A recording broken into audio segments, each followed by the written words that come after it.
जय श्रीमन्नारायण। जय जय श्रीमन्नारायण। श्रीमते रामानुजाय नमः। ओम अस्मद्गुरुभ्यो नमः। ओम अस्मत्परमगुरुभ्यो नमः। ओम अस्मत्सर्वगुरुभ्यो नमः। श्रीमते रामानुजाय नमः। काश्यपान्मय संजातं नारायणपदाश्रितं श्रीमन्नारायणं वन्दे यतीश्वरश्रेयाजुषं वेदान्तदय तत्त्वज्ञं मन्त्रमन्त्रार्थदं गुरुं श्रीमन्नारायणाचार्य रामानुजयतिं भजे। तस्मै रामानुजार्याय नमः। परमयोगिने यः श्रुतिस्मृतिसूत्राणामन्तर्ज्वरमशीषमत् वृन्दावनान्तरगतं बलिनोऽनुजातं नीलर्षभावपशुमध्यगतं दिदृक्षो पृष्टस्त्वया किमिति याः सखीजनं सा गोदा स्वयं रमयते त्विहरङ्गराजं। गोदा विभूषणसुरम्यवराभिधानं वृन्दावनावननिधिं करुणैकतानम् अर्चावतारणि चेऽपि च यत्प्रधानं तद्रङ्गदेशिकधनं शरणं शराणि। तदरङ्गदेशिकधनं शरणं शराणि। ॐ सहनाववतु सहनौ भुनक्तु सह वीर्यं करवावहै तेजस्विनामधीतमस्तु मा विद्विषावहै। ॐ शान्ति शान्ति शान्तिः। हरिः ॐ।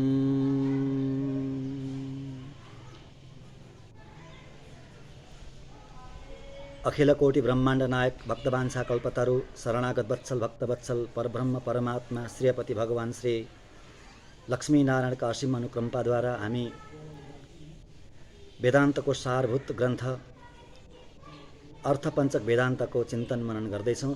ग्रन्थको स्वाध्याय गर्दैछौँ। भगवान श्रीमन्नारायणको असीम कृपा हामीमाथि सधैँभरि रहिरहनेछ। 5वटा विषयहरू जसलाई अर्थपञ्चक वेदान्त भनेर नाम दिनुभयो ज्ञानीहरूले, पूर्वाचार्यहरूले। आफ्नो स्वरूपको ज्ञान, भगवानको स्वरूपको ज्ञान, पुरुषार्थ स्वरूपको ज्ञान, उपाय स्वरूपको ज्ञान र विरोधी स्वरूपको ज्ञान। आत्मस्वरूप र परमात्मा स्वरूपको त्यो ज्ञानलाई हामीले चर्चा गरिसकेर अब अर्को तेस्रो स्वरूप पुरुषार्थ स्वरूप त्यसको पनि हामीले चर्चा गरिसक्यौँ। त्यसको चर्चा गरिसकेर अब हामी अर्को चौथो स्वरूप उपाय स्वरूप त्यहाँ प्रवेश गर्दैछौँ आजबाट। उपाय स्वरूपको ज्ञान। उपाय पनि 5 प्रकारका उपाय हुन्छन्। उपाय भनेको के हो? उपाय भनेको साधनको नाम हो। साधन के को साधन भन्दा फललाई पाउने साधन। इच्छाको फल, इच्छाको पदार्थलाई, त्यो पुरुषार्थको हामीले चर्चा गर्यौँ नि, हो त्यो पुरुषार्थलाई पाउने साधन, त्यसको नाम उपाय हो। उपाय भनेकै साधन हो। उपाय भनेको वास्तवमा उपाय भनेको धर्म हो। धर्म भनेको के हो त भन्दा धर्म भनेको भगवान श्रीहरि हुनुहुन्छ। त्यसैले उपाय भनेको धर्म, धर्म भनेको भगवान। त्यसैले उपाय भनेको नि भगवान। अन्तिम उपाय, वास्तविक उपाय भनेको भगवान नै हुनुहुन्छ। साधन भगवान नै हुनुहुन्छ। साधन भनेको के त, कस्तो साधन त भन्दा फललाई पाउने साधन, बाटो, मार्ग। कुन मार्गबाट, कुन साधनबाट त्यो फललाई पाइन्छ, त्यो इच्छाको वस्तु पुरुषार्थलाई पाइन्छ, त्यसैको नाम साधन हो, त्यसैको नाम उपाय हो। कुन उपायले यहाँ हाम्रो भगवानसँग सम्बन्धित छ, ईश्वरसँग, परमात्मासँग। किनभने अन्तिम पुरुषार्थ, परम पुरुषार्थ भगवत अनुभव हो भनेर हामीले चर्चा गरिसकेका छौँ। ईश्वरको स्वरूपमा, पुरुषार्थ स्वरूपमा अन्तिम पुरुषार्थ भगवत अनुभव हो। त्यो भगवत अनुभव पाउने उपायहरू के हुन्, शास्त्रमा कस्ता कस्ता उपाय बताएका छन् र सर्वोत्कृष्ट उपाय के हो, शास्त्रको निर्णय के हो, आचार्यहरूको, ज्ञानीहरूको निर्णय के हो भगवत प्राप्तिको, मोक्षको साधन, उपाय, त्यसैको बारेमा हामी चर्चा गर्नेछौँ। उपाय पनि 5 प्रकारका हुन्छन्। पहिला नै बताइसक्नु भएको छ लोकाचार्य स्वामीजीले। कर्म, ज्ञान, शक्ति, प्रपत्याचार्याभिमान भेदात् पञ्चविध भनेर 5 प्रकारका उपाय हुन्छन् भगवानलाई पाउने उपाय, ईश्वर प्राप्तिका उपाय। कर्म, ज्ञान, भक्ति, यी 3टा उपाय प्रत्यक्ष गीतामा देखिने उपाय हुन्। देखिने गरी भगवानले बताउनु भएका उपायहरू हुन्। अरू 2टा उपाय पनि गीतामै बताउनु भएको छ। भगवानले यसरी जम्मा 5वटा उपाय बताउनु भएको छ गीतामा र अन्य वेदान्त ग्रन्थहरूमा पनि यी 5 प्रकारका उपायहरू पाइन्छन्। कर्म ज्ञान भक्ति प्रपत्ति र आचार्याभिमान। कर्म ज्ञान भक्ति प्रपत्ति आचार्याभिमान, यी पाँचवटा उपाय हुन्छ। अब कर्म भनेको के हो, ज्ञान भनेको के हो, अनि भक्ति भनेको के हो, प्रपत्ति भनेको के हो र आचार्य अभिमान भनेको के हो। एकभन्दा अर्को बढेर श्रेष्ठ श्रेष्ठ उत्कृष्ट उपायहरू हुन्। 5 प्रकारका उपाय यसरी बताउनुभयो लोकाचार्य स्वामीजीले। अब वास्तवमा अन्ततोगत्वा उपाय त ईश्वर नै हुनुहुन्छ, भगवान नै हुनुहुन्छ। परन्तु यी साधन जुन छन् शास्त्रमा बताएका यी साधनहरू विशेष गरेर 3टा साधन र शास्त्रमा अलि छुपेर अलि लुकेर बसेका 2टा साधन प्रपत्ति र आचार्याभिमान। र ती साधन कस्ता हुन् र ती साधनलाई उपाय मान्ने हो कि ईश्वरलाई नै उपाय मान्ने हो, कस्तो साधन कस्तो उपायलाई अवलम्बन गर्नुपर्ने हो भन्ने बारेमा नै हामी के गर्नेछौँ, चर्चा गर्नेछौँ। अब यहाँ उपायेषु कर्मयोगो नाम भनेर अब कर्मको सबभन्दा पहिला कर्म नाम गरेको उपायको वर्णन गर्नुहुन्छ पिल्लै लोकाचार्य स्वामीजी। उपायेषु कर्मयोगो नाम यज्ञ दान तपो ध्यान सन्ध्यावन्दन पञ्चमहायज्ञ अग्निहोत्र तीर्थयात्रा पुण्यक्षेत्रवास कृच्छ चान्द्रायण पुण्य नदी स्नान व्रत चातुर्मास्य फलमूलासन शास्त्राभ्यास भगवत समाराधन जप तर्पण कर्मानुष्ठान प्रयुक्त काय शोषणेन पापनाशोत्पत्तौ तत्तत् इंद्रियद्वारा प्रसरतो धर्मभूत ज्ञानस्य शब्दादीनाम् अभिषयत्वेन विषयापेक्षायां यमनियम आसन प्राणायाम प्रत्याहार धारणा ध्यान समाधि रूप अष्टांग योग क्रमेण योगाभ्यास काल पर्यन्तं ज्ञानस्यात्मनो विषयताकरणम, यति लेख्नुहुन्छ। कर्म कर्म भनेको क्रिया हो, कार्य गर्नु हो। कर्म गर्दै जाने गर्दै जाने गर्दै जाने र कर्मद्वारा नै सिद्धि प्राप्त गर्ने। सिद्धि भनेको ईश्वरको नाम हो। सिद्ध एउटा ईश्वर मात्रै हुनुहुन्छ, अर्को जगतमा कुनै सिद्ध पुरुषै छैन। ईश्वरलाई छोडेर अर्को परम सिद्ध पुरुष कोही पनि छैन। ब्रह्माजी पनि हुनुहुन्न, अन्य कुनै देवी देवता पनि पूर्ण रूपले सिद्ध कोही पनि हुनुहुन्न। सिद्ध भनेको एकमात्र ईश्वर भगवान श्रीहरि श्रीमन्नारायण हो। उहाँलाई पाउनु नै सिद्धिलाई प्राप्त गर्नु। कर्मद्वारा सिद्धिलाई प्राप्त गर्नु भनेको कर्मद्वारा ईश्वरलाई प्राप्त गर्नु। यो एउटा उपाय हो। कर्म गर्दै जाने निष्काम कर्म गर्दै जाने, अनि त्यो कर्मद्वारा कर्म सिद्धि भइसकेपछि सिद्धिलाई प्राप्त गर्ने, भगवानलाई प्राप्त गर्ने। र यो अत्यन्त कठिन यो उपाय हो। कस्तो भन्दा यहाँ योगको कुरा छ। योग भनेको के हो भन्दा योग भनेको जोडिनुको नाम योग हो। जोडको नाम योग हो, जोडिनु। के जोडिने भन्दा आत्मा परमात्मासँग जोडिने, आत्मा ईश्वर भगवानसँग जोडिनेको नाम वास्तवमा योग हो। त्यो अहिले दुनियाँमा जुन योगा भनिन्छ, त्यो एक्सर्साइज वास्तवमा त्यो योग होइन। त्यो योगको एउटा अङ्ग हो, हठयोग। वास्तविक योग भनेको ईश्वर प्राप्तिको नाम योग हो। आत्मा परमात्मामा गएर जोडिनुको नाम योग हो। त्यो कर्मद्वारा कर्म गर्दै गएर भगवानसँग जोडिनु, भगवानलाई प्राप्त गर्नुको नाम कर्मयोग हो। यो कठिन छ। बताउनुहुन्छ कर्मयोग नाम यज्ञ दान तप ध्यान सन्ध्यावन्दन पञ्चमहायज्ञ अग्निहोत्र यी आदि नामहरू। यज्ञ गर्दै जाने, यज्ञ गर्ने, यज्ञ यागादि कार्यहरू गर्ने, निष्काम भावले कुनै फलको इच्छा नराखिकन गर्ने। फेरि यहाँ फलको इच्छा राख्यो भने त्यो कर्मयोग होइन। कर्मयोग यहाँ कर्मयोग भगवत प्राप्तिसँग सम्बन्धित छ। यति नै योगहरू, 4-5 योगहरू, ज्ञान कर्मयोग, ज्ञान योग, भक्ति योग, प्रपत्ति, शरणागति, यी सबै भगवत प्राप्तिसँग सम्बन्धित हो। यी स्वर्ग प्राप्तिको लागि, ऐश्वर्य प्राप्तिको लागि गरिने त्यो तप, त्यो यज्ञ दान त्यो योगमा पर्दैन। त्यो त ऐश्वर्य प्राप्तिको लागि यो प्रधान साधन हो। अन्तिममा बताउनु भएको छ ईश्वर प्राप्तिको लागि यज्ञ गर्नु पर्यो, दान गर्नु पर्यो, तपस्या गर्नु पर्यो, ध्यान गर्नु पर्यो, सन्ध्यावन्दन गर्नु पर्यो, पञ्चमहायज्ञ आदि कार्य गर्नु पर्यो, अग्निहोत्र गर्नु पर्यो, तीर्थयात्रा, पुण्यक्षेत्रवास, अनि कृच्छ चान्द्रायण जस्तो अत्यन्त कठिन व्रत, पुण्य नदी स्नान, कुनै नदीमा गएर स्नान गर्ने, गङ्गामा लगेर डुब्की लगाउने, अनि इच्छा के गर्ने? स्वर्ग प्राप्ति, मेरो स्वास्थ्य राम्रो होस्, मेरो पाप नाश होस् भनेर यो इच्छाले गङ्गामा डुब्की लगाइयो भने त्यो कर्मयोग बन्दैन। त्यो त ऐश्वर्य प्राप्तिको लागि गरियो, योग बनेन त्यो। यहाँ ईश्वर प्राप्तिको लागि हुनु पर्यो। भगवान प्रसन्न हुनुहुन्छ, भगवान प्रसन्न भएर भगवानले मलाई मोक्ष दिनुहुन्छ भन्ने उद्देश्यले भगवत प्राप्तिको लागि गरिने यो योग नै यो योग हो, कर्मयोग हो। साधन हुनु पर्यो। साधन के को भन्दा भगवत प्राप्तिको साधन। साधनलाई उपाय बुद्धि मान्नु, यी उपायहरू। कर्मयोग एउटा उपाय, उपायहरूमा एउटा उपाय। अनि पुण्य नदी स्नान, व्रत चातुर्मास्य व्रत गर्नु, पुण्य क्षेत्रमा वास गर्नु, कृष्ण चान्द्रायण आदि व्रत गर्नु, पुण्य नदी शास्त्रको अभ्यास गर्नु, स्वाध्याय गर्नु, भगवत समाराधना, भगवानको सेवा आराधना गर्नु पनि कर्मयोगमै पर्छ। कर्मयोगमै पर्छ। कस्तो कर्म भन्दा भगवानको आराधना कर्म, जप, तर्पण, कर्मको अनुष्ठान, प्रयुक्त काया शोषेण, कर्म आदिको अनुष्ठान गरेर कायालाई शोषण गर्नु पर्यो, शरीरलाई तपाउनु पर्यो, तपस्या गर्नु पर्यो।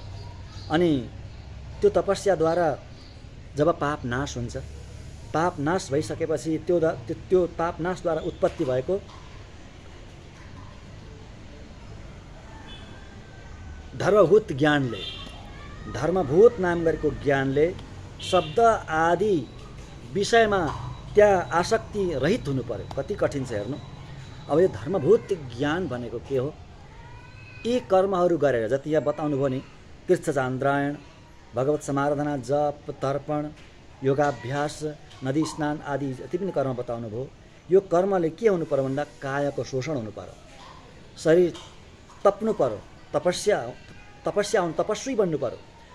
त्यो तपस्याद्वारा पाप सम्पूर्ण रूपले नाश हुनु पर्यो। कति कठिन छ हेर्नुहोस्। पाप नाश कहिल्यै सम्पूर्ण रूपले पूर्ण रूपले पाप पुण्य कहिले नाशै हुँदैन। पाप पूर्ण रूपले नाश हुनु पर्यो। नाश भइसकेर अनि त्यो पाप नाश भइसकेपछि धर्मभूत ज्ञानले सम्पूर्ण चित्तवृत्ति इन्द्रियहरू आसक्ति रहित हुनु पर्यो। धर्मभूत ज्ञान भनेको के हो? धर्मभूत ज्ञान हेर्नु, आत्मासँग एउटा ज्ञान हुन्छ जसको नाम हो धर्मभूत ज्ञान। त्यही धर्मभूत ज्ञानको माध्यमले आत्माले थाहा पाउँछ। हेर्नु, त्यो चैतन्यले थाहा पाउँछ। आत्मा अति नै सूक्ष्म हुन्छ, अति नै सानो हुन्छ। शिरको कपालको टुप्पालाई 10,000 भाग लगाउँदाखेरि ती 10,000 भागबाट एउटा भाग जति सानो हुन्छ त्यति सानो हुन्छ आत्मा हृदयको गुफामा बसेको हुन्छ। त्यति सानो आत्मा हृदयको भित्र बसेको आत्माले शिरको वस्तु अथवा पैतालाको वस्तु, शरीरको कुनै पनि अङ्गमा भएको स्थितिलाई थाहा पाउँछ। उसले त्यो कसरी थाहा पाउँछ भन्दा त्यो धर्मभूत ज्ञान फैलिएको हुन्छ, पुरा शरीरमा फैलिएको हुन्छ। उसले चिन्तन गर्छ, आँखाले देखेको कुरा थाहा पाउँछ, कानले सुनेको कुरा थाहा पाउँछ। आत्माले थाहा पाएको, त्यो चेतनले थाहा पाएको, चैतन्यले थाहा पाएको, सुँगेको गन्धको बारेमा थाहा पाउँछ, रसेन्द्रियको त्यो स्वादको बारेमा थाहा पाउँछ, स्पर्शको बारेमा थाहा पाउँछ। उसले चिन्तन गर्छ, मनन गर्छ। त्यो केले थाहा पाउँछ भन्दा आत्मासँग एउटा ज्ञान हुन्छ, धर्मभूत ज्ञान, त्यो सबैतिर फैलिएको हुन्छ हो, त्यसले थाहा पाउँछ। त्यसले त्यो धर्मभूत ज्ञान चाहिँ एक प्रकारले विभू हुन्छ, क्या फैलिएको हुन्छ, व्यापक हुन्छ। आत्मा त अणु हो एकदमै, त्यसले थाहा पाउँछ।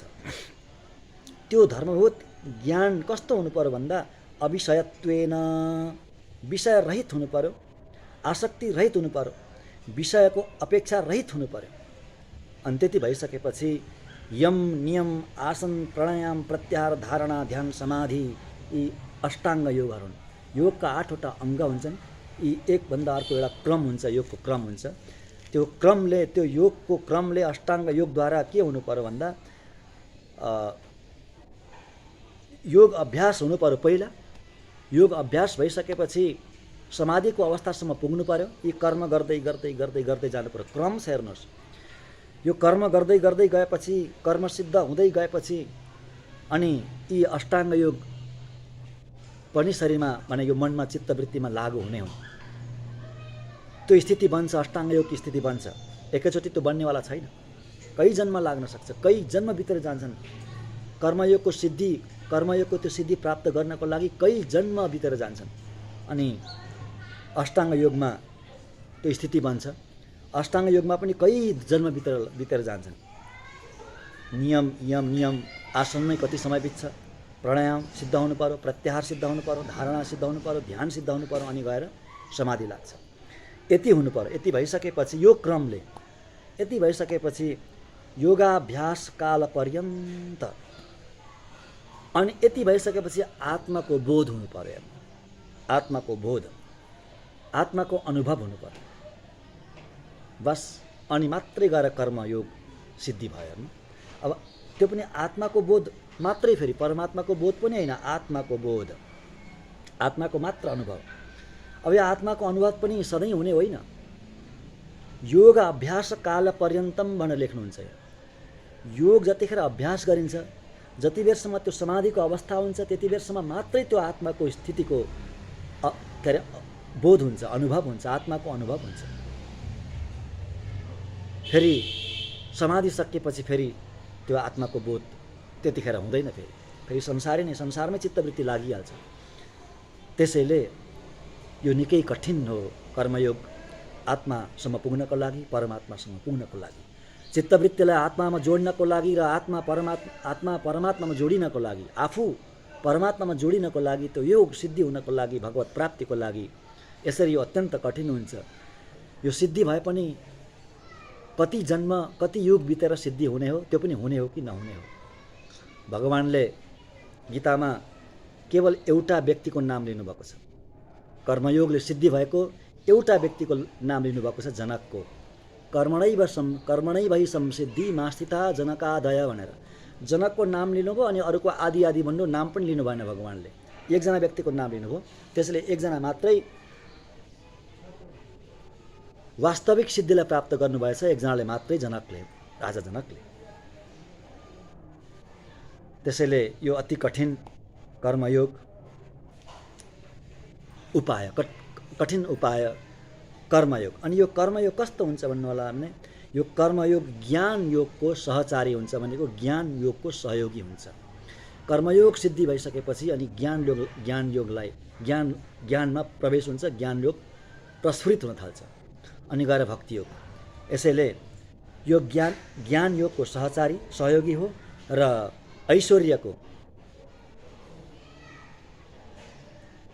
ऐश्वर्यको प्रधान साधन। कर्मयोग ऐश्वर्यको प्रधान साधन हो। र अब यहाँ यी कर्म, ज्ञान, भक्ति, प्रपत्ति, आचार्य अभिमान, यी 5वटा उपाय बताउनु भयो। यी 5वटा उपाय बुद्धि राख्यो भने यी अलग अलग हुन्। उपाय बुद्धि हेर्नु है, यी उपायद्वारा, कर्मद्वारा, ज्ञानद्वारा, भक्तिद्वारा भगवानलाई म पाउँछु भनेर यी उपायमा बुद्धि राख्यो भने सिद्धिलाई प्राप्त गर्न बहुतै कठिन हुन्छ, असाध्यै कठिन हुन्छ। किनभने हामी त्यो साधनमा स्थित बन्यौँ, न कि भगवानमा। यी उपायमा हाम्रो निष्ठा भयो, न कि ईश्वरमा, भगवानमा। त्यसैले यी उपायलाई अवलम्बन गर्ने जो हुनुहुन्छ उहाँहरूलाई भगवानले हात पक्रिनुहुन्न। किनभने उहाँहरूले भगवानतिर हात फैलाउनु नै भएन। उहाँहरूले उपायलाई समाउनु भयो। भगवान सोच्नुहुन्छ ठिक छ, उपायद्वारा बिस्तारै बिस्तारै म कहाँ आउनु होला कुनै समयमा भनेर भगवान ढुक्क परेर बस्नुहुन्छ। परन्तु जब हामी यी उपायलाई छोडेर केवल ईश्वरलाई, भगवानलाई उपाय बनाउँछौँ, साधन चाहिँ केवल भगवानलाई मात्रै बनाउँछौँ, बस भगवानले त्यति नै खेर हात समाउनुहुन्छ। वास्तविक अन्तिम उपाय यही नै हो, अन्तिम सत्य यही नै हो। भगवान उपाय हुनुहुन्छ र भगवानलाई उपाय बनाइसकेकाले, जसले भगवानलाई उपाय बनाउनु भयो उहाँहरूको लागि यी उपाय पनि छुट्दैनन्। कर्म, ज्ञान, भक्ति, प्रपत्ति, यी उपाय पनि छुट्दैनन्, यी त्यही साथमै रहन्छन्। यी सबै सहयोगी बन्छन्। शरणागत भगवानका बनिसकेका, भगवानलाई उपाय बनाइसकेका शरणागत जो हुनुहुन्छ उहाँहरूको लागि यी कर्महरू सहयोगी बन्छन्, शरणागतिको सहयोगी बन्छन् यी उपायहरू, अरू यी पाँचैवटा उपायहरू। त्यसैले कर्मयोग भनेको यिनै यज्ञ, दान, तप, ध्यान आदि यी क्रियाहरू हुन्, यी उपायहरू हुन्। अब यिनै क्रियाहरूलाई भगवानको प्रीतिको लागि बनाउने हो भने यज्ञ गर्ने भगवानको लागि, दान गर्ने भगवानको लागि, तपस्या गर्ने ईश्वरको लागि, ईश्वरको प्रसन्नताको लागि, भगवानको मुख विकासको लागि, भगवानको मुख कमल विकसित गर्नको लागि, भगवानको मुखल्लासको लागि ध्यान गर्ने, सन्ध्यावन्दन गर्ने के को लागि?